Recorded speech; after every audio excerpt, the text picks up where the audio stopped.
everybody. Welcome back to Nate Reads Diversely. So, I just finished the first draft, I can speak, of the novel I'm planning on publishing. For a summary of the book, I talked a little bit about it in my I wrote something ableist and then fixed it video that'll be linked up there. But essentially, what it is, it's a YA space opera, and it's about a teacher who is disillusioned with the late stage capitalist system, and wants to create an alternative school for students for one reason or another were thrown out by the system. So I want to do like a lot of different things with this book. I want to show in practical ways like how we can teach decolonialism and eco-socialism like in a practical school setting. I think that, the people who are going to resonate with this book the most are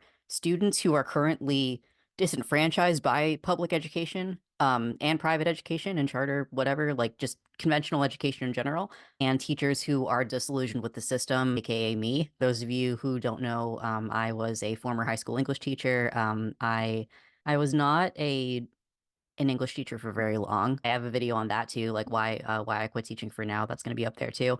Like I don't know why I ever thought that I could teach effectively in a broken system such as the American public education system because I didn't make it as a student. I was really mentally ill as a kid, like undiagnosed autistic, and I had to go to an alternative high school.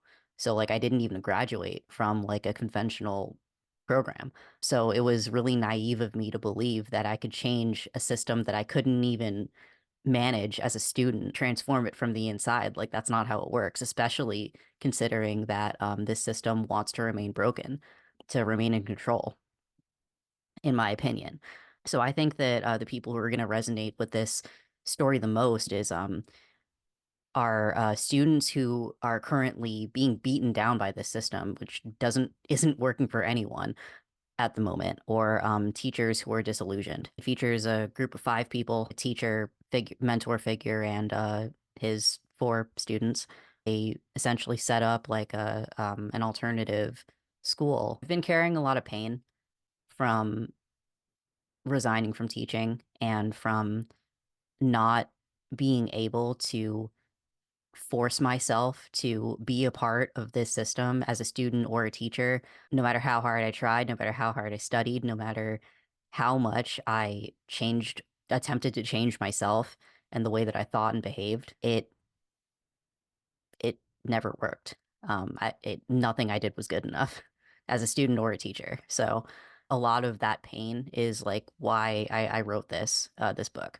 I have a lot of pain from resigning from teaching because I loved the hell out of my students. Like I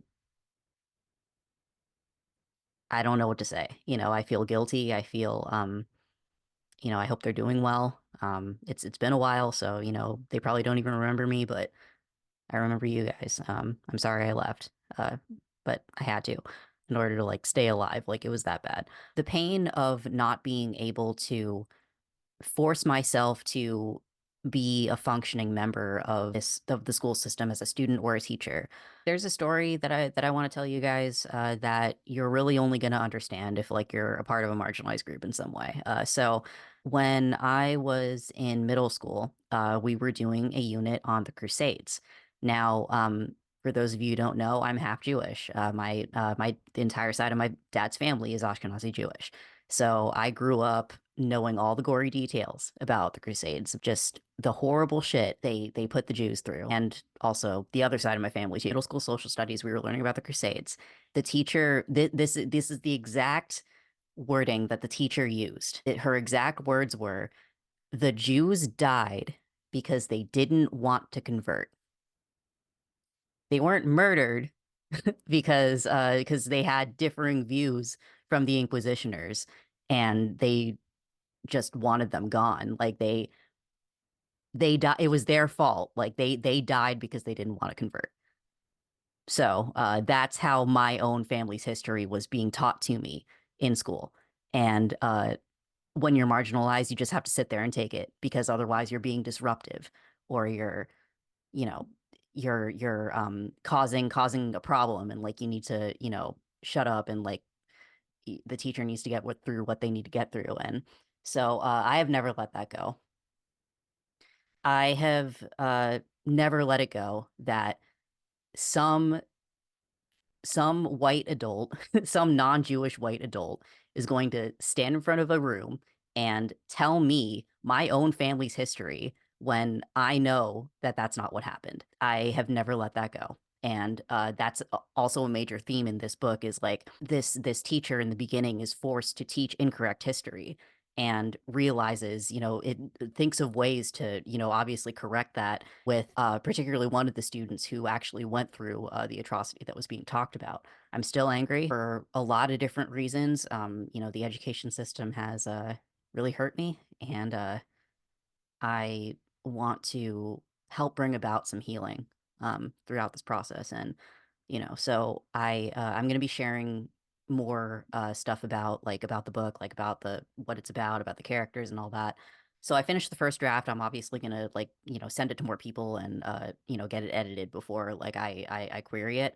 But I'm actually not I'm realizing that I'm not afraid of a lot of the same stuff that a lot of debut authors are afraid of.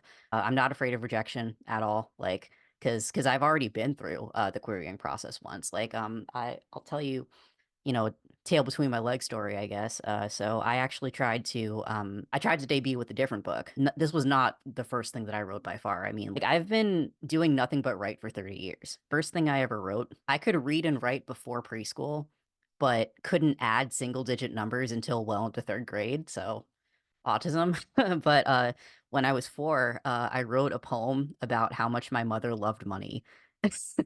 And it wasn't like a good poem, obviously. It was just like my mommy loves money. She loves it more than honey. She loves it more than then I was just listing words that rhymed with honey, like the Gravity Falls thing of like my name is Mabel, it rhymes with Schmabel. It was just that like over and over again until couldn't think of any gibberish words to rhyme with money. And then the second thing that I wrote, I was 5, and there was this like showcase thing. Like it wasn't a contest. It was like basically like if you wrote a story, then you could like display it in like the local library or whatever. So I wrote a story about mermaids when I was 5. And the story it was a picture book about mermaids, and it actually had lore to it. Like I had a separate page full of lore on these mermaids, and I don't know like I don't know how much lore a 5-year-old could come up with. Like this one has red hair and this one has blue hair, but there was lore. So like I've been writing all my life, and I also mentioned in another video that when I was like 11, 12, 13 years old, I was a part of this thing called the Kids Short Story Connection. I'm not afraid of rejection because I've been working on my craft. Being able to receive constructive feedback for my entire life on my writing has kind of built me up to where like I don't care if somebody doesn't like what I wrote or not. I'm not afraid of rejection. I'm not afraid of people saying like that they didn't like something that I wrote, because at the end of the day, like nobody's writing is for everybody. Um, and at the end of the day, like if you have spent your entire life working on your craft, then you know that your craft is good enough.